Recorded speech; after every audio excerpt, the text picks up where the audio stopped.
2025년 1월 26일 연중 제3주일이며 하느님의 말씀주일, 해의 원조주일. 제1독서 느헤미야기의 말씀입니다. 그 무렵 에즈라 사제는 남자와 여자 그리고 말귀를 알아들을 수 있는 모든 이로 이루어진 회중 앞에 율법서를 가져왔다. 때는 7째 달 초하룻 날이었다. 그는 물문 앞 광장에서 해 뜰 때부터 한낮이 되기까지 남자와 여자와 알아들을 수 있는 이들에게 그것을 읽어주었다. 백성은 모두 율법서의 말씀에 귀를 기울였다. 율법학자 에즈라는 이 일에 쓰려고 만든 나무 단위에 섰다. 에즈라는 온 백성보다 높은 곳에 자리를 잡았으므로 그들이 보는 앞에서 책을 폈다. 그가 책을 펴자 온 백성이 일어섰다.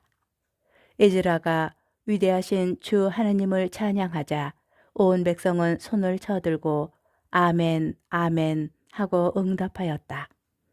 그런 다음에 무릎을 꿇고 땅에 엎드려 주님께 경배하였다. 레위인들은 그 책, 곧 하느님의 율법을 번역하고 설명하면서 읽어주었다. 그래서 백성은 읽어준 것을 알아들을 수 있었다. 느헤미야 총독과 율법학자며 사제인 에즈라와 백성을 가르치던 레위인들이 온 백성에게 타일렀다. 오늘은 주 여러분의 하느님께 거룩한 날이니 슬퍼하지도 울지도 마십시오. 율법의 말씀을 들으면서 온 백성이 울었기 때문이다. 에즈라가 다시 그들에게 말하였다. 가서 맛있는 음식을 먹고 단 술을 마시십시오. 오늘은 우리 주님께 거룩한 날이니 미처 마련하지 못한 이에게는 그의 몫을 보내주십시오. 주님께서 베푸시는 기쁨이 바로 여러분의 힘이니 서러워하지들 마십시오. 주님의 말씀입니다. 제2독서 사도 바오로의 코린토 일서 말씀입니다. 형제 여러분, 몸은 하나이지만 많은 지체를 가지고 있고 몸의 지체는 많지만 모두 한 몸인 것처럼 그리스도께서도 그러하십니다. 우리는 유다인이든 그리스인이든 종이든 자유인이든 모두 한 성령 안에서 세리를 받아 한 몸이 되었습니다. 또 모두 한 성령을 받아 마셨습니다. 몸은 한 지체가 아니라 많은 지체로 되어 있습니다. 발이 나는 손이 아니니 몸에 속하지 않는다고 말한다 해서 몸에 속하지 않는 것이 아닙니다. 또 귀가 나는 눈이 아니니 몸에 속하지 않는다고 말한다 해서 몸에 속하지 않는 것이 아닙니다. 온 몸이 눈이라면 듣는 일은 어디에서 하겠습니까? 온 몸이 듣는 것뿐이면 냄새 맡는 일은 어디에서 하겠습니까? 사실은 하느님께서 당신이 원하시는 대로 각각의 지체들을 그 몸에 만들어 놓으셨습니다. 모두 한 지체로 되어 있다면 몸은 어디에 있겠습니까? 사실 지체는 많지만 몸은 하나입니다. 눈이 손에게 나는 내가 필요 없다 할 수도 없고 또 머리가 두 발에게 나는 너희가 필요 없다 할 수도 없습니다. 몸의 지체 가운데에서 약하다고 여겨지는 것들이 오히려 더 요긴합니다. 우리는 몸의 지체 가운데에서 덜 소중하다고 생각하는 것들을 특별히 소중하게 감쌉니다. 또 우리의 점잖지 못한 지체들이 아주 점잖게 다루어집니다. 그러나 우리의 점잖은 지체들은 그럴 필요가 없습니다. 하느님께서는 모자란 지체에 더 큰 영예를 주시는 방식으로 사람 몸을 짜 맞추셨습니다. 그래서 몸에 분열이 생기지 않고 지체들이 서로 똑같이 돌보게 하셨습니다. 한 지체가 고통을 겪으면 모든 지체가 함께 고통을 겪습니다. 한 지체가 영광을 받으면 모든 지체가 함께 기뻐합니다. 여러분은 그리스도의 몸이고 한 사람 한 사람이 그 지체입니다. 하느님께서 교회 안에 세우신 이들은 첫째가 사도들이고 둘째가 예언자들이며 셋째가 교사들입니다.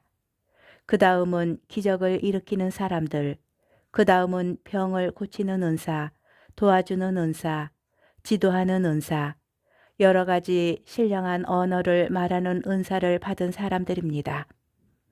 모두 사도일 수야 없지 않습니까? 모두 예언자일 수야 없지 않습니까? 모두 교사일 수야 없지 않습니까? 모두 기적을 일으킬 수야 없지 않습니까? 모두 병을 고치는 은사를 가질 수야 없지 않습니까? 모두 신령한 언어로 말할 수야 없지 않습니까?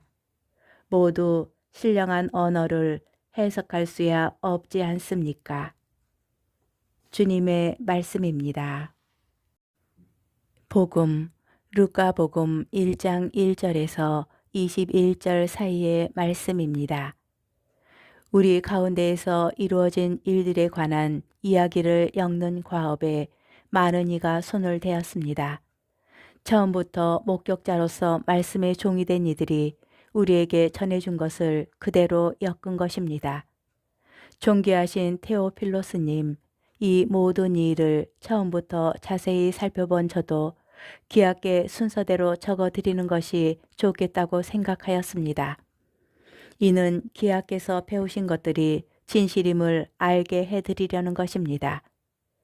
그때에 예수님께서 성령의 힘을 지니고 갈릴레아로 돌아가시니 그분의 소문이 그 주변 모든 지방에 퍼졌다. 예수님께서는 그곳의 여러 회당에서 가르치시며 모든 사람에게 칭송을 받으셨다.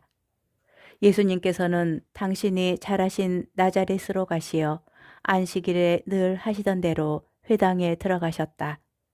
그리고 성경을 봉독하려고 일어서시자 이사야 예언자의 두루마리가 그분께 건네졌다. 그분께서는 두루마리를 펴시고 이러한 말씀이 기록된 부분을 찾으셨다. 주님께서 나에게 기름을 부어주시니 주님의 영이 내 위에 내리셨다. 주님께서 나를 보내시어 가난한 이들에게 기쁜 소식을 전하고 잡혀간 이들에게 해방을 선포하며 눈먼 이들을 다시 보게 하고 억압받는 이들을 해방시켜 내보내며 주님의 은혜로운 해를 선포하게 하셨다. 예수님께서 두루마리를 말아 시중 드는 이에게 돌려주시고 자리에 앉으시니 회당에 있던 모든 사람의 눈이 예수님을 주시하였다. 예수님께서 그들에게 말씀하기 시작하셨다. 오늘 이 성경 말씀이 너희가 듣는 가운데에서 이루어졌다. 주님의 말씀입니다. 오늘의 묵상, 루카 복음서 서문에 나오는 테오필로스라는 이름은 상징적인 이름으로 하느님을 사랑하는 사람이라는 뜻입니다. 루카 복음서 저자는 하느님을 사랑하는 사람들, 곧 모든 시대에 우리 그리스도인들에게 자신이 적고 있는 예수님에 관한 일들이 모두 진실임을 선포하고자 한 것이지요. 사실 복음서가 기록되기까지 여러 단계의 과정이 있었습니다. 먼저 예수님의 삶과 죽음과 부활이라는 역사적 실제가 있었지요. 다음으로는 사도들의 증언을 통한 복음 선포가 이어집니다. 그러다 점차 예수님의 말씀과 행적에 대한 여러 단편적인 구두 전승을 모아 기록하기 시작합니다. 자신들이 만나고 체험한 예수님을 길이 전하기 위해서지요. 그 덕분에 우리는 오늘 복음서를 읽고 묵상함으로써 예수님을 만날 수 있게 되었습니다. 오늘 이 성경 말씀이 너희가 듣는 가운데에서 이루어졌다. 이 선언은 바로 예수님께서 오시기로 예언한 메시아시여 구세주이심을 가장 분명하게 드러내주는 표현입니다.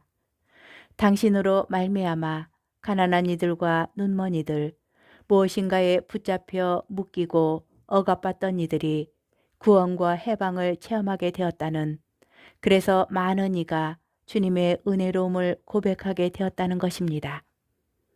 제1독서를 보면 유배에서 돌아온 이스라엘 사람들이 레위인들에게서 하나님의 율법을 듣습니다. 그들은 하나같이 눈물을 흘리며 그 율법이 참되다고 고백합니다. 모진 고생을 통하여 마음의 눈과 귀가 열려 그것을 깨닫게 된 것입니다. 이는 오직 구약과 신약 시대만의 이야기가 아닙니다. 우리도 그러합니다. 오늘도 겸손과 신뢰의 마음으로 복음을 읽고 묵상하는 이들이 예수님을 깊이 만날 수 있기를 바랍니다.